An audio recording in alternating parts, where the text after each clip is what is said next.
সাল। আমাদের প্রায় প্রত্যেকের দেহ তখন মাটির নিচের, অস্তিত্ব তখন রুহের জগতে। ইতোমধ্যে ফেলে যাওয়া আমাদের সেই সুন্দর বাড়িটা হয়তো পরবর্তী প্রজন্ম ভোগ করছে।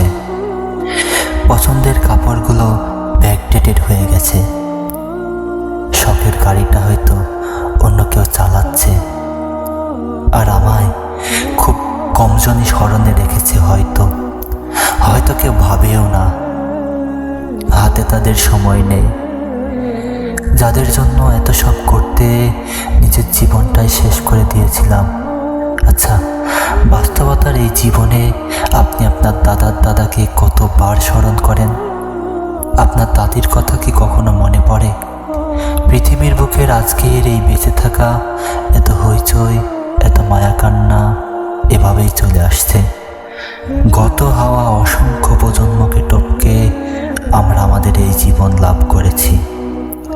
তেমনিভাবে অসংখ্য প্রজন্মের ভিড়েও হারিয়ে যাবে আমাদের এই জীবন। কিন্তু খুব কম লোকই সময় পায় ফেলে যাওয়া জীবনটা একটু ফিরে দেখার। বাস্তবতা হচ্ছে এই জীবনটা আমাদের কল্পনার চেয়েও অনেক অনেক ছোট। 2121 সালে কবরে শুয়ে আমরা প্রায় সবাই এই বাস্তবতা উপলব্ধি করতে পারবো।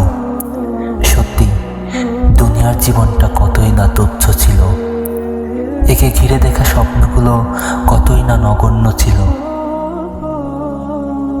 তাই সময় থাকতে সাবধান, নিজের জন্য নিজেই কিছু করে যান।